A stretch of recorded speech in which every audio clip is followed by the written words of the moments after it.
안녕하세요. 변한인의 변교원입니다. 그동안 장에 대해서 많은 이야기를 드렸었는데요. 장이 좋고 나쁘고는 유전에 의해 결정이 됩니다. 그러므로 유전적으로 장이 좋지 않은 분은 음식을 가려서 먹어야 되는데, 해로운 음식을 먹게 되면 마치 가랑비에 옷이 젖는 것처럼 나이가 많아질수록 해로운 음식을 먹는 횟수가 많아질수록 점점 몸이 망가지게 됩니다. 만약에 제가 간이 나빠서 치료를 하고 있는데 술을 같이 먹는다면 치료가 되지 않는 것처럼, 장이 좋지 않은 사람이 꼭 피해야 될 음식이 있습니다. 음식만 피해도 병의 진행을 늦출 수 있으니 잘 듣고 실행하기 바랍니다. 첫째는 도너츠와 케이크를 피해야 합니다. 장이 나쁜 이유는 우유에 있는 카제인 단백질과 밀가루에 있는 글루텐 단백질을 분해하는 효소가 없이 태어난 것이 원인이며, 분해소가 없는 분이 밀가루와 우유가 들어간 음식을 먹게 되면 분해되지 않은 카제인과 글루텐이 장 점막을 손상시키고, 그로 인해 느슨해져 생긴 틈으로 들어와서는 안 되는 물질이 혈액으로 들어와서 염증 및 면역 반응을 일으켜서 문제를 야기시키는 것입니다.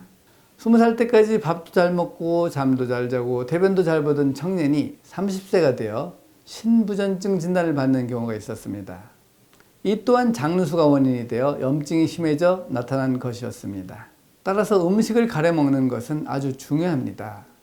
특히 우유, 밀가루가 모두 들어가 있는 케이크와 산화된 기름에 튀겨 만드는 도너츠의 경우에는 장누수를 더욱 촉진시켜서 온몸에 염증 반응을 일으킬 수 있으니 평생 먹지 말아야 할 식품으로 기억하시길 바랍니다.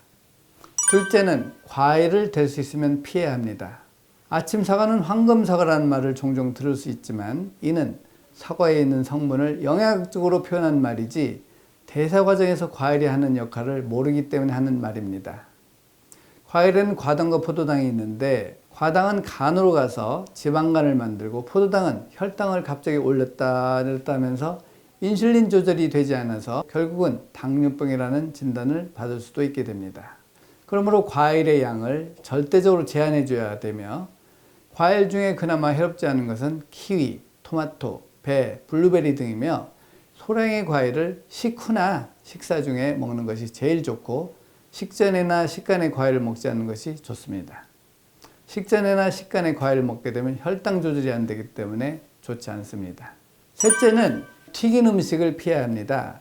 지방에는 포화지방과 불포화지방이 있는데, 포화지방은 대표적으로 고기에 있는 지방이 포화지방이며, 버터나 코코넛 오일이 포화지방인데, 이런 포화지방은 열에 강하므로 튀김에 사용할 수 있지만, 불포화지방은 주로 씨앗에서 추출하는 것인데 불에 약하여 추출 과정에서 가열하여 추출한 옥수수 기름이나 콩기름은 이미 산화가 된 기름이라서 이런 기름을 먹게 되면 오히려 해가 됩니다.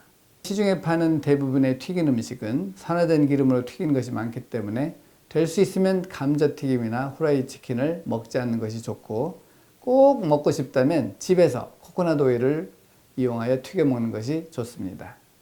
넷째는 인스턴트 음식을 피해야 합니다. 주로 시장기를 달래기 위해서 인스턴트 음식을 먹게 되는데, 인스턴트 음식에는 유제품 밀가루가 들어갈 뿐만 아니라 탄수화물 함량도 높습니다.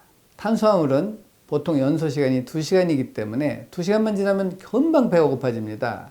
그래서 폭식을 하게 될 위험도 커지게 됩니다. 그러므로 식사에는 연소시간이 긴 지방과 단백질을 많이 드시고, 허기가 쉽게 오는 분들의 경우에는 하루에 올리브 오일이나 생들기름을 5수저 정도씩 매일 먹는 것이 좋습니다. 다섯째로는 카제인이 들어있는 유산균을 피해야 합니다.